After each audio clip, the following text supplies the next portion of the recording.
Hola Manuel, Hola, Yamilet. les presento al doctor Manuel Machado, profesional de radiología en diagnóstico de cáncer de mama, profesional que la vida me puso en mi camino y al que le he cogido mucho cariño y mucho amor por cómo me ha hecho vivir este proceso y por cómo me ha cuidado. No quiero hacer yo la introducción de quién eres, esa parte forma parte del podcast de Yamileando, y me gustaría que tú pudieras decirnos quién eres, un poco tu trayectoria y cómo hemos llegado hasta aquí. Bueno, como dijiste, para el público que pueda escucharnos o vernos, mi nombre es Manuel Machado Calvo, soy godo, aunque bueno, según las nuevas soy peninsular, afincado aquí en Canarias, en Tenerife concretamente, desde hace casi ya 40 años. Vine en su momento de León, que es mi tierra natal, a esta tierra a hacer la especialidad de radiodiagnóstico, que es lo que soy, especialista en radiodiagnóstico. Y tempranamente pues me dediqué al tema del cáncer de mama cuando empezaba a desarrollarse los nuevos aparatos con más precisión diagnóstica y también que se empezaba a formar la gente en las técnicas intervencionistas para poder desarrollar un diagnóstico precoz del cáncer de mama. Te estoy hablando de finales de los años 80, no, a mediados de los años 90, que fue cuando empezó todo el desarrollo y el boom de la mamografía, como se entiende ahora, y lo que es las unidades de mama. Tuve la suerte de ser la única persona que estaba dedicada a este menester, porque en realidad el estar viendo mamografías normales puede parecer aburrido, porque no es una técnica que te represente, que se preste a esa investigación más propia de los radiólogos, ¿no? Que siempre estamos buscando como las cosas que están anormales y en la mama, en la mamografía, afortunadamente, la mayoría de los casos son casos normales.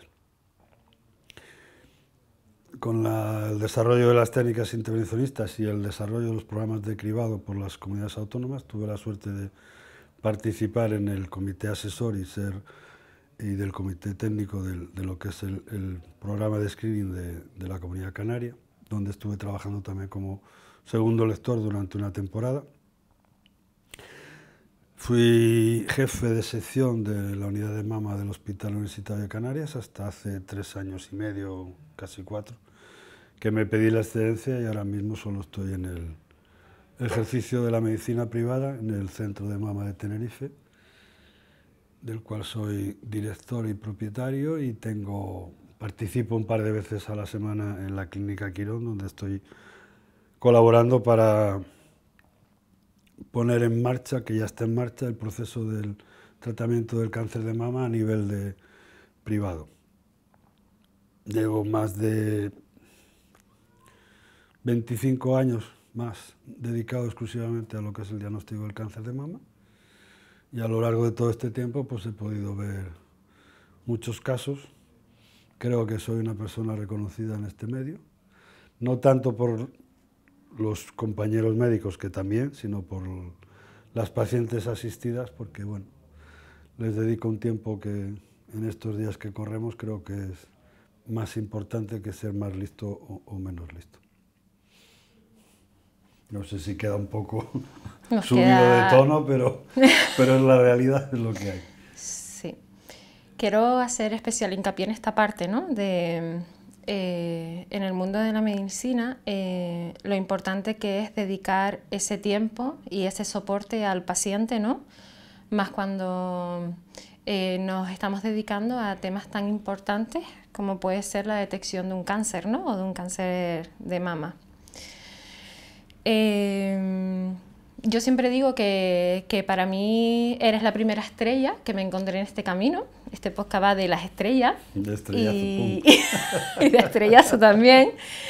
Y me uno a muchos de los comentarios, ¿no?, que hay en la página del Centro de la Mama cuando dicen Centro de Mama de Tenerife. Que tiene su historia. Que tiene su historia. Porque es Centro de Mama, porque hace referencia a la mama, al pecho o la teta, que a mí me gusta nombrar. Pero también es Centro de Manuel Machado.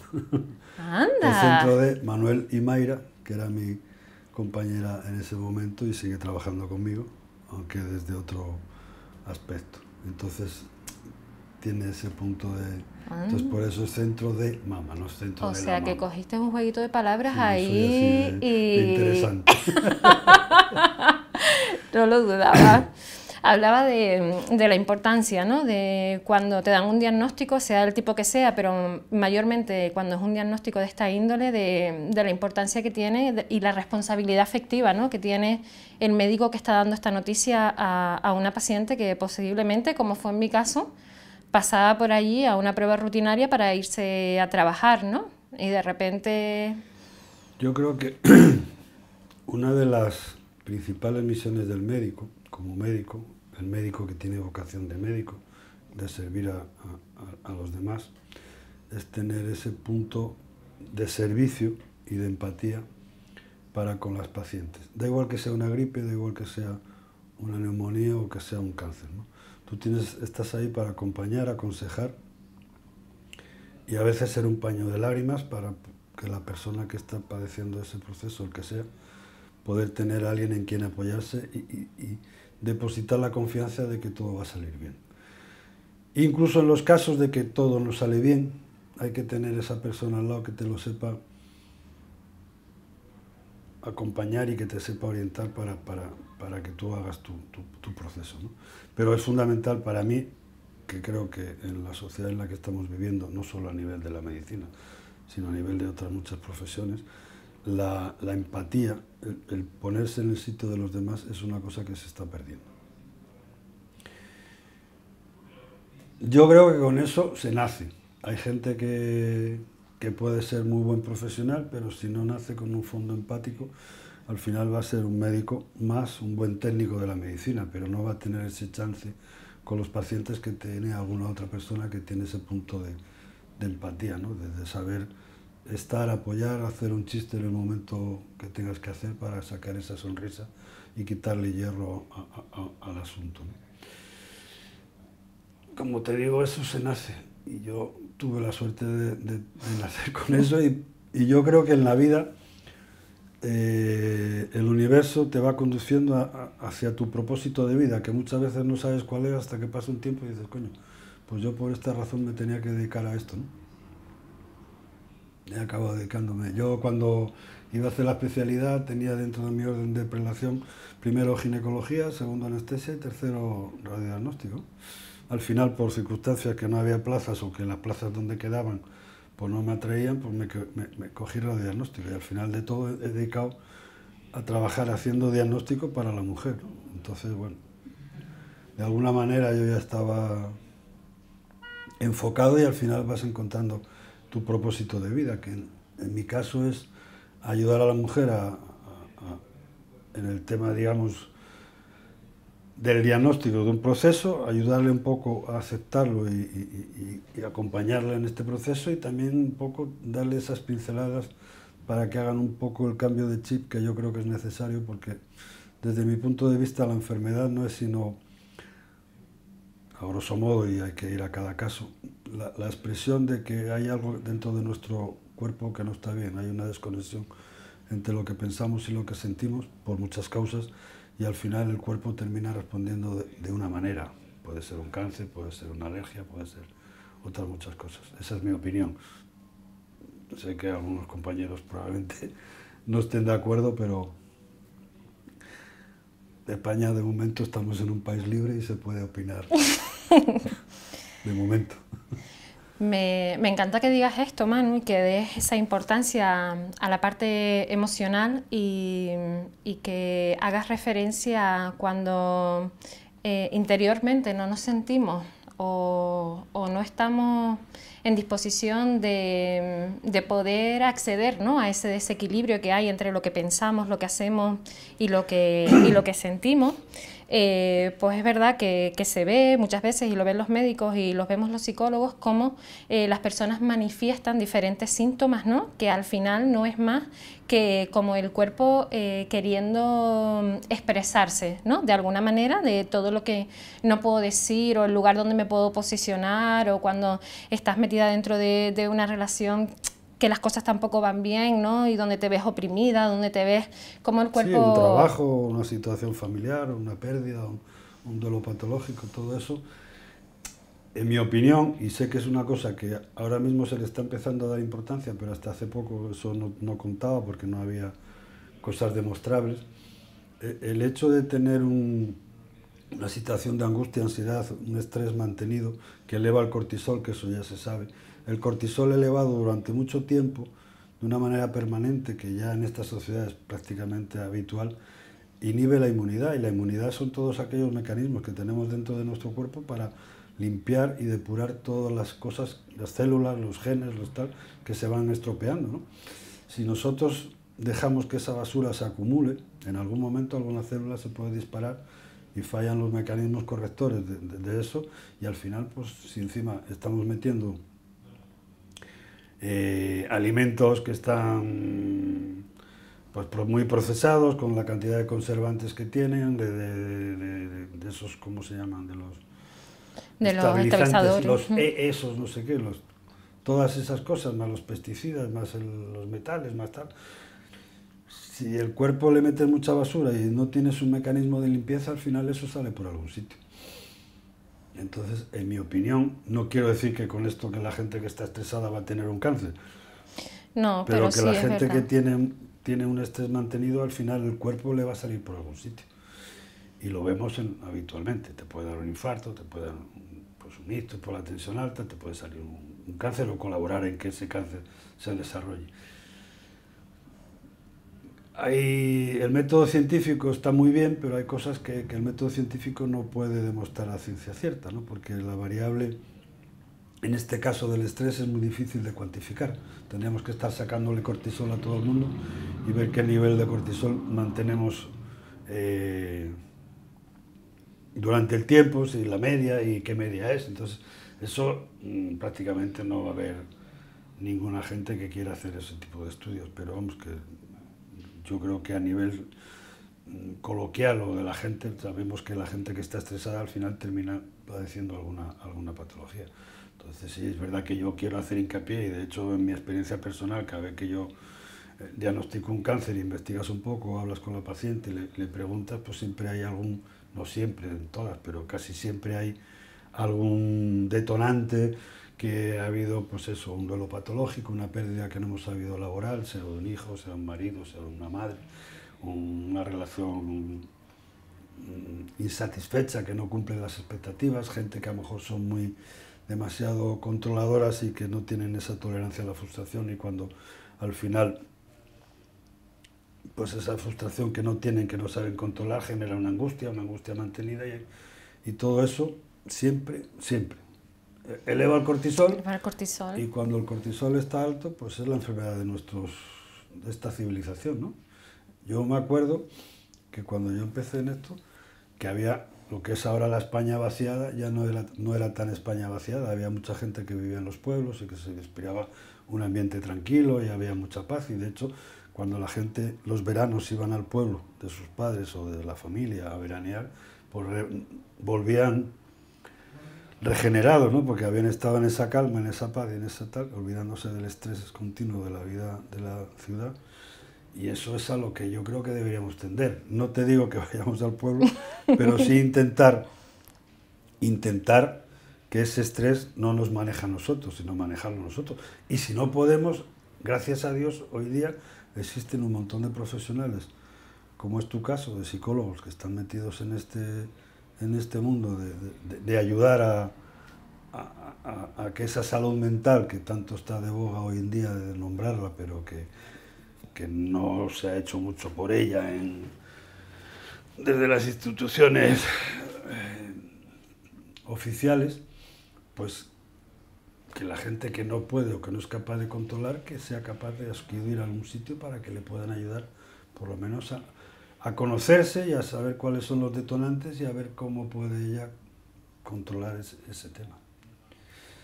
Pero claro, Bien. uno propone y Dios dispone. Y Dios dispone, sí. En ese caso es verdad que estamos todavía como muy desnudos y en bragas respecto a la salud mental y la importancia que tiene, ¿no?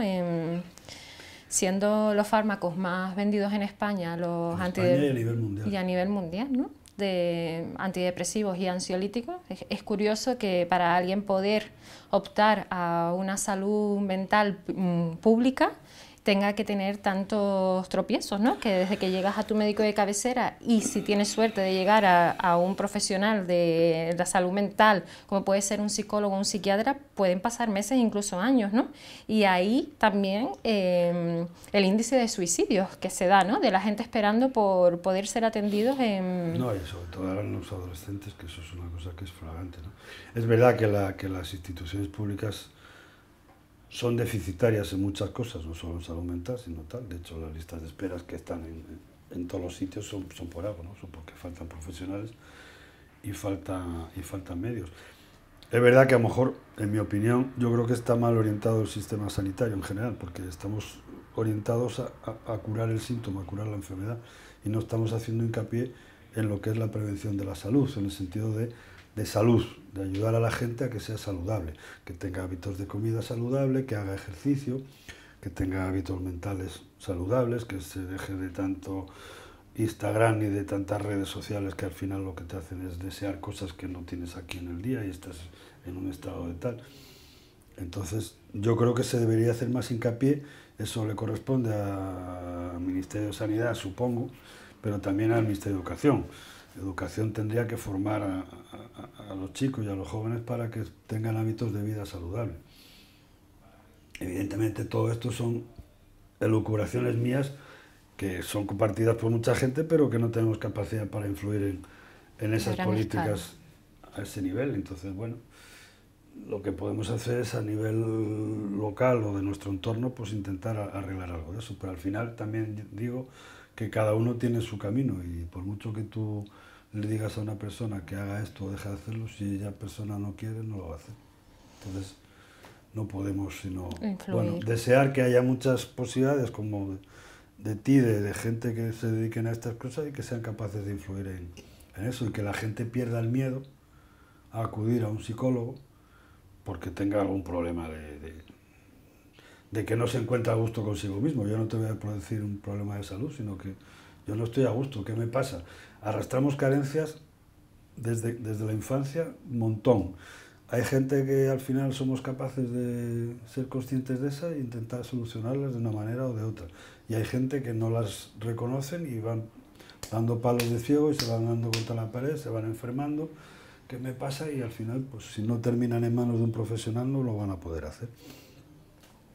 Yo sí me gustaría que si algo sale de este trabajo que estás haciendo tú, de lo cual te felicito, es que la gente sea consciente de que a veces solo no puede arreglarse y entonces hay que pedir ayuda. Pero da igual que sea de salud mental como que sea de otro tipo de actividad. Entonces hay que perder el miedo a ir a un psicólogo, hay que perder el miedo a decir que no te encuentras bien, pero eso lo tenemos que expresar en la pareja, en la familia, en todos los lados.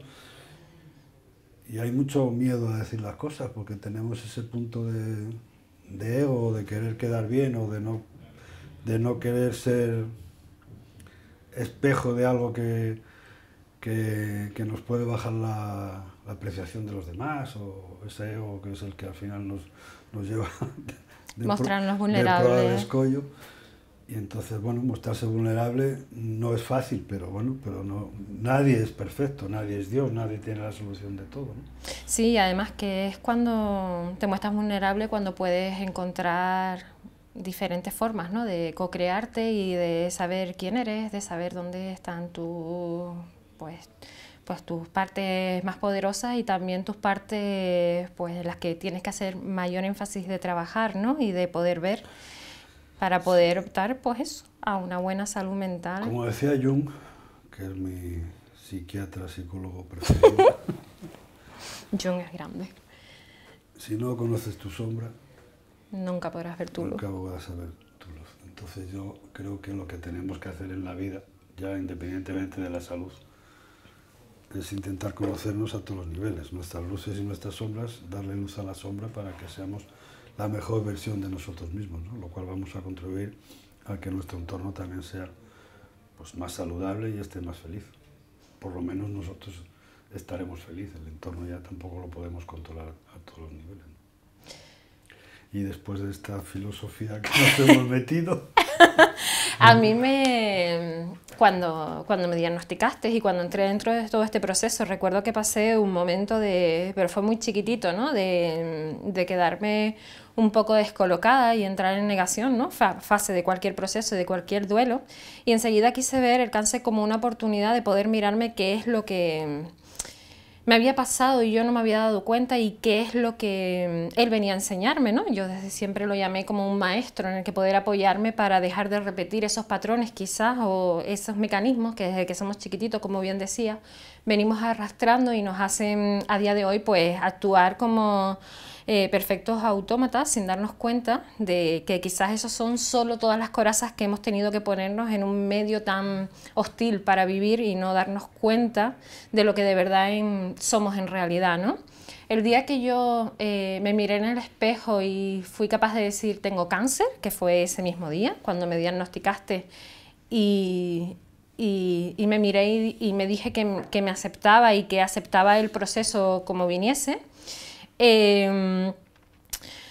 supe que esto iba a ser un camino duro, pero un camino en el que si salía de él, que tenía la certeza que iba a ser así, iba a salir una mujer nueva y una mujer más potenciada y de alguna manera más fuerte, ¿no? Más fuerte a cualquier cosa y capaz de enfrentarme con más relatividad a los problemas del día a día que a veces magnificamos como sin tener en cuenta la relatividad de las cosas que realmente... Priorizar, exacto. Yo hasta que no me dijiste que tenía cáncer, mi vida era mi hija y mi trabajo y ahí casi que a partes iguales cabalgando entre una y la otra, ¿no? Recuerdo que cuando me dijiste eso, lo primero que hice fue mirarte, como diciendo, este hombre se trastornó, o sea, está loco si yo vengo aquí con una mastitis, ¿vale? Recuerdo que lo primero que te pregunté era si me iba a morir y me dijiste que hombre que no, que vería a mi hija hacer la comunión y seguramente más cosas. Y casarse si se casaba. Y casarse si se casaba. En esa época. Claro, la comunión no sé si lo va a hacer porque para empezar no está ni bautizada, ¿no? Pero lo segundo que te pregunté fue si iba a perder el pecho y ya en ese momento... mi vida empezó como mi cabeza a dar un montón de vueltas y sentí como la necesidad de desprenderme de todo lo que sobraba en aquel momento, ¿no? Y me di cuenta de que había cosas en las que estaba metida y de que había situaciones de mi vida y de mi parte laboral en la que yo no quería estar más nunca, ¿no? Y fue ahí cuando realmente tomé conciencia de lo realmente importante. Yo hasta ese día yo afortunadamente no había tenido personas en mi alrededor con cáncer de mama, ni sabía lo que iba a suponer ni nada. Lo primero que supe fue porque tú me lo contaste, me dijiste, mira, vas a pasar por una quimio, vas a pasar por un no sé qué y vas a pasar por un no sé cuánto y ya después estarás feliz como una perdiz y ya veremos lo que pasa, ¿no? Pero hasta ese momento yo no tenía ningún tipo de información ni de conocimiento de lo que era el cáncer y cómo podía afectar en la vida de una persona, ¿no? Gracias a Dios o al universo, porque mis creencias son otras, tuve la fortaleza de coger esto, como te decía, como una oportunidad y de vivirlo con el optimismo e intentar mostrarlo en redes desde una parte de esto, con perdón, es una mierda, porque es una mierda, pero es un proceso y de este proceso me metieron en este barco y yo voy a tener que salir de él.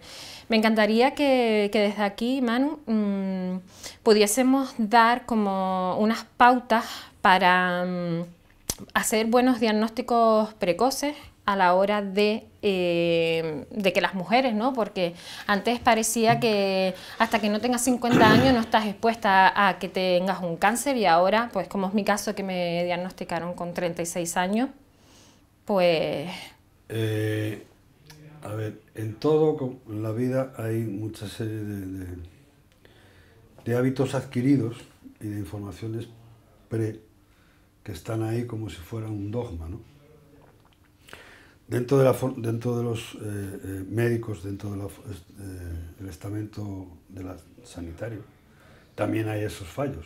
Hay gente que, como no domina el tema porque están dedicados a otra cosa o una cosa más global, pues siguen con las creencias de que, bueno, el cáncer de mama es una cosa que da en gente mayor, por encima de los 50, y por eso se hacen los cribados de los 50 a los 70, que hay gente todavía ahí dentro de la sanidad que piensa que por encima de 70 años ya no hay cáncer, o que por debajo de 50 es muy poco. La realidad es que cada vez estamos viendo más cáncer de mama en gente joven. Ahora mismo, por debajo de 50 años, más de un cuarto de los cánceres son por debajo de 50 años. 27% son por debajo de 50 años. Y por encima de los 70 años sigue habiendo cáncer. Lo que ocurre es que normalmente ya la gente mayor de 70 años son gente con un metabolismo más lento, y los cánceres no suelen ser tan agresivos y se pueden detectar a tiempo y controlar. Pero yo tengo gente recientemente, 2 casos de una señora de 88 y una de 87 años con su cáncer de mama, que es verdad que probablemente no fallezcan por esa causa, sino por la misma edad, pero se sigue dando. ¿Por qué vamos a tener que estar aguantando un proceso que se puede ulcerar y que puede generar una mala calidad de vida en los últimos años de vida, que es cuando en teoría tendrías que estar más tranquila? Y en la gente joven también se está dando mucho cáncer, y por debajo de los 40 un montón. O sea, creo que está cerca del 10% de los cánceres de mama por debajo de los 40. En la segunda década, en la década de los 35, 36 hay un montón. Y yo tengo casos hasta de 26, 25 años. Es verdad que no es lo habitual, pero claro, mucha gente en esos casos, muchos sanitarios confunden el que tengan un bulto o que tengan cualquier cosa, porque ahí sí que es verdad que no se hace un diagnóstico precoz, porque no se sospecha, y como no se sospecha no hay política de hacer una detección precoz, no hay estudios, que en esos casos habría que hacer ecografía. Pero es verdad que cuando la mujer se nota algo, es muy fácil decir, no, eso es una mastitis, no, eso es un quiste. Y se quedan tan tranquilos, no tienen la picardía, por lo menos picardía, de decir, bueno, pues por si acaso hazte una ecografía, no siento que vaya a ser otra cosa. Y a mí me vienen muchas pacientes derivadas, no derivadas, sino que han pasado por el sistema público o algún sistema privado incluso, dicen, no, me dijeron que no era nada, pero yo no me quedo tranquila. Y tú conoces mi caso personal, sí. y tenía una edad parecida a la tuya. Y le dijeron también que era una mastitis. Bueno, entonces esas cosas, sí es verdad que hay que educar, pero hay que educar al sistema sanitario y hay que educar a la población. Porque las mujeres, cuando se noten cualquier cosa, pues tienen que acudir a su médico. Y si su médico no le da una razón convincente, con una prueba de imagen, que busquen otro médico. Porque este es el mensaje que creo que... Las manos no tienen ojos. Y si yo te toco a ti un bulto, ese bulto puede ser desde nada, que es tejido glandular que está condicionado por el cambio menstrual, desde un quiste, desde un fibroadenoma, lesiones benignas, hasta un cáncer. Entonces, sin una prueba de imagen, tú no puedes decir, eso no es nada. Cuando tú me hagas una imagen y veas un quiste, que es una bolsita de líquido, te puedo decir, mira, eso es un quiste que no es nada. Pero si no, con los dedos no se diagnostica, los dedos no tienen ojos. Vale, me parece que esto es el mensaje más potente que quería a la hora de... Yo siempre se lo digo a todo el mundo, o sea, y a los compañeros, incluso con algunos me enfado. Digo, que tú con los dedos no me vas a decir si eso... Me vas a decir que es un cáncer cuando ya sale por la piel. Claro. Pero cuando es una cosa que está dentro, que tú tocas, ten la por lo menos la picardía de decir, bueno, voy a pedir una eco por si acaso y me cubro las espaldas. Y para la paciente igual, para la paciente que no se quede tranquila si no le han hecho una prueba de imagen. Por debajo de los 40 años, la mamografía normalmente no se hace de primera elección porque suele ser una mama muy densa y no nos va a aportar a lo mejor mucha información y como lo normal es que sean bultos, pues lo primero que se hace es hacer una ecografía. Y si la ecografía nos deja tranquilos, pues ya está. Y si hay algo que es sospechoso, entonces a lo mejor también tenemos que hacer la mamografía.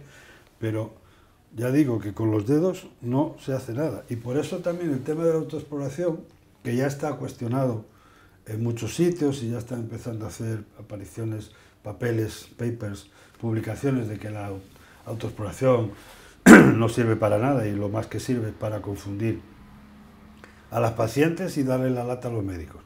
Que al final, cuando una persona que tiene una mama a lo mejor muy fibrosa y empieza a tocarse y cada cambio menstrual pues se cambia la exploración porque cambia, la paciente al final se vuelve loca porque cada día tiene una cosa y entonces ya no sabe si tiene o no tiene. Y va al médico y el médico otra vez por aquí y le toca, no, tranquila, no sé qué. Entonces, la autoexploración, para mí personalmente, la autoexploración consiste nada más en que una vez al mes después de la menstruación, si la tienes, y si no, pues te pautas un día en el calendario, cuando te estás duchando o cuando te estás poniendo la hidratante, tocarte así para ver si hay algo diferente, como cuando te tocas el pelo y dices, coño, tengo una caspa que no estaba, mira a ver qué es. Pues esto es lo mismo, no es hurgar en el pecho queriendo encontrar algo. Buscando petróleo, no, es ver si hay alguna anomalía y si encuentras alguna anomalía, entonces ya acudes al especialista y te vas a hacer la prueba que sea, pero lo de la autoexploración es una falsa seguridad, porque, a ver, cuando tú te tocas algo y luego es un cáncer, no hemos adelantado tiempo, no hemos hecho una detección precoz, hemos hecho una detección diagnóstica en el momento de que se ha tocado, que ha dado un síntoma. La detección precoz implica sacar un cáncer antes de que dé síntomas. ¿Y los síntomas cuáles son? Fundamentalmente el bulto.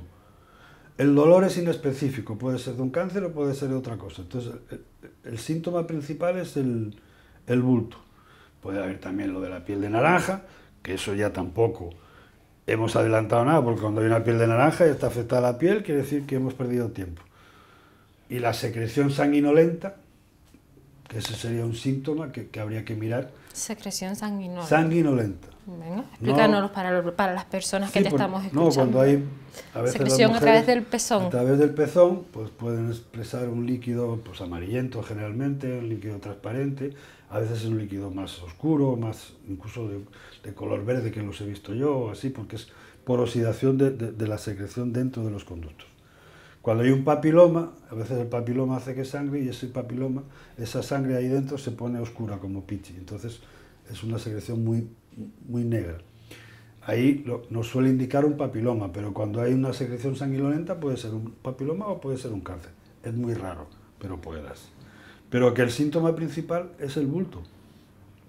Cuando yo veo un bulto o toco un bulto, la paciente se toca un bulto y va y es un cáncer, ya no hemos adelantado nada, porque eso ya está dando un síntoma. Se va a tratar, se va a curar, pero probablemente el tratamiento es más agresivo, es más completo, digamos, va a llevarse todo el lote, la cirugía, la quimioterapia, la radioterapia y a lo mejor un tratamiento posterior. Entonces, ¿qué hablamos? Cuando hablamos de detección precoz es precisamente hacer una detección de un cáncer antes de que dé ningún síntoma. ¿Cómo conseguimos esto? Con la mamografía.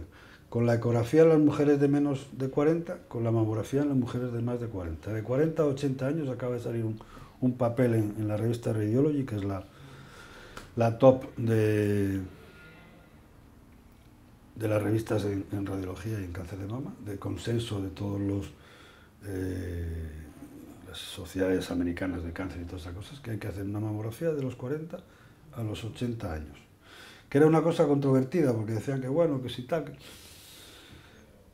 La manera que nosotros tenemos de poder detectar algo es viendo los cambios sutiles que hay en una mamografía de un año a otro, por el tiempo de duplicación del tumor, que oscila entre 120 y 180 días. Si nosotros dejamos 2 años, y aquí hay algo que no ha dado síntomas, en el año podría dar síntomas y aquí ya se ve, pues no hemos adelantado mucho tiempo.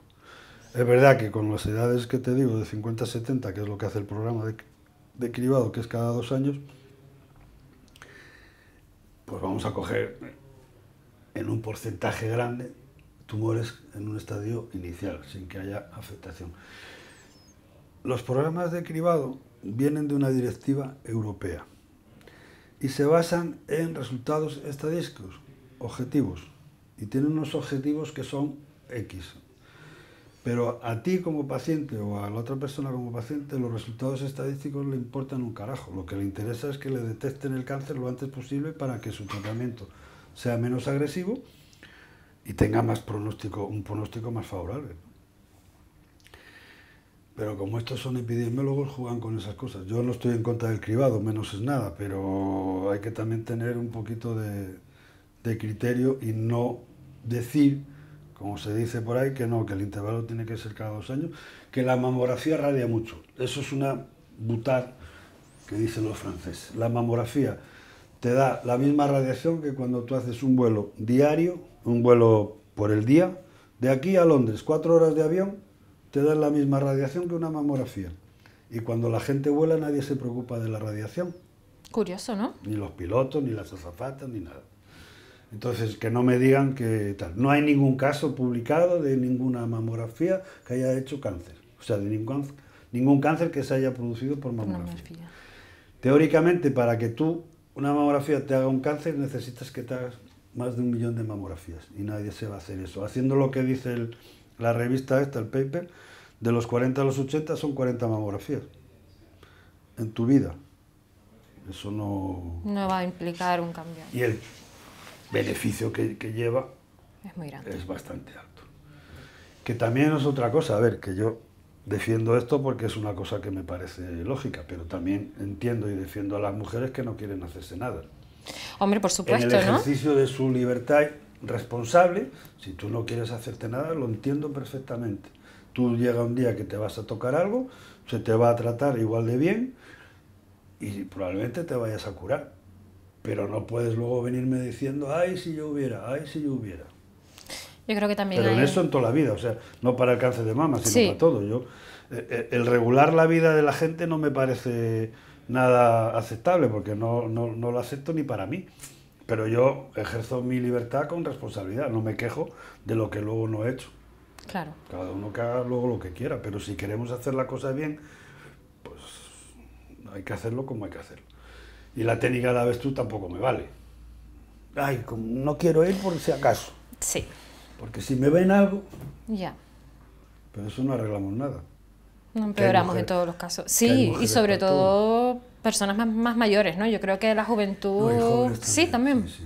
Lo Hay ves. gente que dice, no, yo no voy por si acaso. Ya. Que es verdad que cada vez que vas al médico te encuentran algo. Te encuentran algo, sí, pero bueno, creo que es importante que... Sobre todo de eso, ¿no? Desde el propio criterio que cada uno tenga, de saber lo que hace con su cuerpo y con su vida, de, oye, si yo tengo algo, me gustaría saberlo lo antes posible y que me pudieran poner en tratamiento lo antes posible. Claro, la cuestión es que tú porque lo has pasado y la gente que lo ha pasado, pues lo vive como una cosa, digamos, esencial en su vida, ¿no? Pero cuando haces recuento de la gente que tiene cáncer, es verdad que la incidencia va subiendo todos los años, pero el año pasado fueron del orden de 33.000 cánceres en España. 30.000 cánceres nuevos. Si lo divides por la población femenina, que son 20 millones, 20 y pico millones, pues es eso, una incidencia, una tasa baja, un 6%, un 6 por 1000.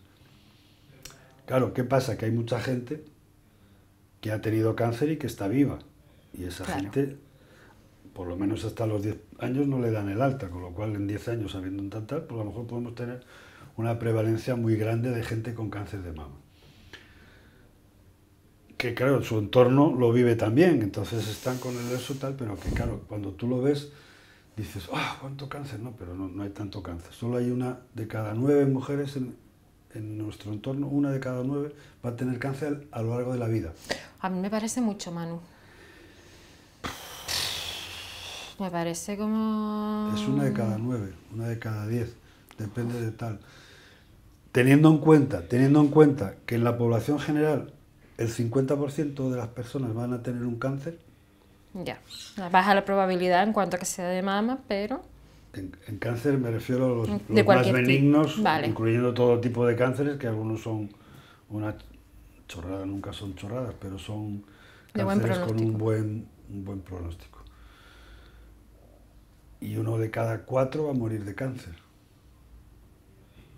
Entonces, bueno, no es que sea una cosa, porque la supervivencia del cáncer de mama está creciendo, está cada vez más, está por encima del 30 y pico, 40%. No de supervivencia, de disminución de la mortalidad. Vale. Vale. Supervivencia depende de los estadios y entonces puedes hacer una media, pero a mí esas estadísticas no me gustan porque si una cosa tiene una supervivencia del 10% y tú estás en el 10%, pues muy bien. Estás jodida, ¿no? No, si tienes el 10%, pues muy bien, a pesar de que Vale. la patología es muy grave, ¿no? Pero si una patología tiene una supervivencia del 95% y tú estás en el 5% que no sobrevive, pues tampoco te viene bien la estadística. Claro. Entonces a mí la estadística, jugar con eso, te puede orientar, pero no es una cosa para agarrarse a ello como si fuera tal, porque al final no vale para nada. El proceso es de cada uno y entonces cada uno tiene que mirar por estar en positivo y querer salir de donde está, con la ayuda del sistema, de la sanidad, pero sobre todo con la ayuda de uno mismo, ¿no? Porque yo creo que esto es, aunque a mí no me gusta el término de lucha, ni de guerra, ni No, nada a mí de eso, tampoco. pero al final es una lucha diaria en el sentido de sea cáncer, sea trabajar o sea sacar a los niños adelante. Es un proceso diario de eso, ¿no? Entonces ese proceso diario de enfrentarte a una cosa que sabes que no te gusta y ir creciendo, ir superando etapas. Sí. No sé, yo creo que me he enrollado por algún sitio, pero... No, pero hemos salido bien.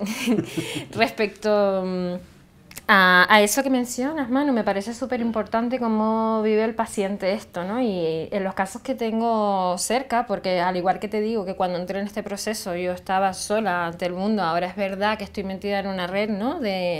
Pues de personas, de amigas muy cercanas que están pasando por esto, o personas que también han vivido el proceso. He sido como desde el principio muy pesada con la terminología de esto es un proceso y es verdad que hay que salir de él, ¿no? Pero no inviertas esa energía en que esto sea una lucha, porque si no el esfuerzo que tenemos que hacer es súper complicado y la poquita fuerza que tenemos la estamos poniendo en superar en vez de en sanar, ¿no? Entonces, siempre he hablado desde un lugar de... Es verdad que tengo cáncer y esa palabra también he intentado desterrarla un poco de mi dialecto. No deja de ser una palabra que tiene un estigma y Sí, una connotación negativa, pero hay que aceptarla como camisa o como polo. Claro, pero ahí está el problema, en que por todo Quitarle lo que la hablábamos, claro, de la connotación que tiene es cáncer es igual a muerte. Y por mucho trabajo personal que tú hagas para intentar cambiar ese dialecto y demás, esa palabra resuena y hace impacto, ¿no? También en ti. Cuando lo vives de la manera de estoy en un proceso y mi energía está en sanar dentro de este proceso en el que estoy, parece que no, pero el proceso también es más armonioso y más cariñoso contigo desde dentro. Sí, yo en mi experiencia con la gente que les diagnostico un cáncer de mama y que se lo comunico, encuentro dos tipos de mujeres. Que hombres también hay, pero tengo muy pocos y no, los hombres van por otro camino porque emocionalmente llevan otro disparadero. Hay mujeres que ven el proceso como un cambio de chip, como un toque que le ha dado la vida para cambiar cosas en su vida, en su forma de ser, y lo ven, como tú dices, como un proceso de cambio, aceptan aceptan la enfermedad y ponen de su parte para seguir y salir adelante, y luego te reconocen, pasado el tiempo, que ha sido y suena raro y a veces a la que lo está pasando va a decir que soy un cafre, pero muchas me han dicho bendita enfermedad. Yo soy de esas personas. Porque al final les ha permitido entrar en sí mismas, hacer una serie de cambios en su vida, que puede ser desde dejar el trabajo, romper con la pareja, cambiarse de casa e irse a vivir al campo, muchas cosas que hacen que la persona haya tomado esa enfermedad ese punto, como punto de partida para hacer un cambio y estar más a gusto consigo misma, ¿no? Hay muchos libros, hay un par de ellos que tú conoces, que es La enfermedad como camino, ¿no? Y entonces orientan en ese estilo. Y luego hay otro tipo de mujeres que son las que son víctimas, que tú las conoces en la vida diaria, y entonces hay por qué a mí, hay por qué a mí, hay por qué a mí, y echando la culpa al mundo y a todo de por qué, y que, pues sí, están en ese proceso, pero al final son gente que no utilizan la enfermedad para ir adentro y buscar ese punto del por qué, de por qué le toca eso, ¿no? Si no, es más fácil echar balones fuera que mirar para adentro, es lo que decíamos Sí. también de Jung, si no conoces tu sombra, no dejarás brillar tu luz, pues en esto es lo mismo. Que evidentemente cada persona tiene su nivel voy a decir, de evolución personal o de camino o de frecuencia, y no puedes influir en eso, tú puedes dar pinceladas, puedes decir, puedes ayudar, pero el que es así, entonces yo pues acompaño, ayudo, favorezco que sean vistas rápido, que les ayuden para qué tal, pero tampoco puedes hacer nada más. Y es verdad que luego hay muchas, la mayoría son gente como es tu caso, ¿no? Que muchas veces luego se convierten en amigas por eso, porque tienes ese tipo de relación, la gente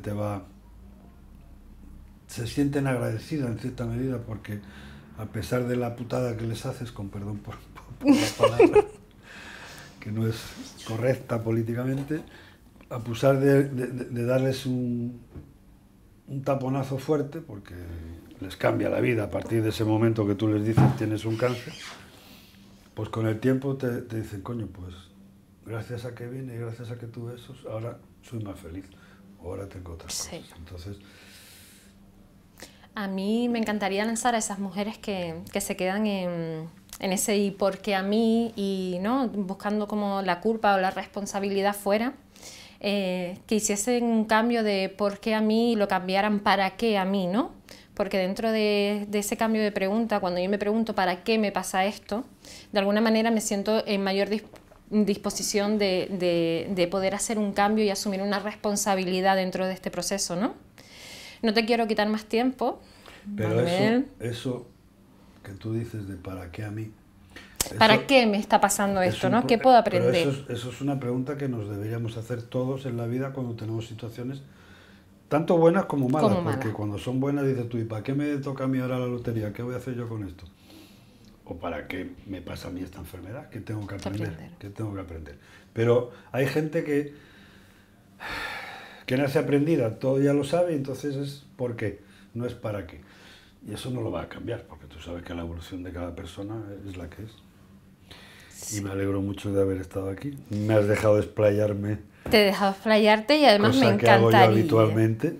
Claro, pero no todos tenemos la suerte de poder escucharte y de poder tenerte accesible, ¿no? Para que nos cuentes todas estas cosas. Y me gustaría que... Podemos volver otra vez, no te preocupes. Claro, las veces que quieras. No, que cuando tengas alguna cosa, algún tema que quieras comentar que esté relacionado con esto. O que con sea otras de la vida, cosas, porque nosotros tenemos una forma de ver y entender la vida que va un poco encaminada. Manu, si hiciésemos un resumen y nos tuviésemos que quedar con 3 frases de titulares de esta entrevista para las personas que nos puedan estar escuchando y personas sobre todo que puedan verse favorecidas de esta información en este momento o proceso, ¿qué les dirías? Hombre, yo como frase, digamos así, resumen, diría lo que comenté, que se tituló el libro, pero que es una realidad, ¿no? Que la enfermedad es un camino para tu evolución personal y para que tú encuentres tu punto de conexión y de centro entre lo que piensas y lo que sientes. Eso por un lado, que es una parte, digamos, a lo mejor un poco más espiritual. Por otro lado, que la enfermedad, gracias a Dios hoy día, gracias a la detección precoz y gracias a los tratamientos, es una enfermedad que se cura. En un amplio porcentaje de casos se cura. Es un proceso que hay que pasar. Evidentemente es mejor ir a cenar a un sitio que pasar por todo esto, pero al final se pasa y cuando lo pasas miras para atrás y dices, bueno, sí, era duro, pero lo pasé.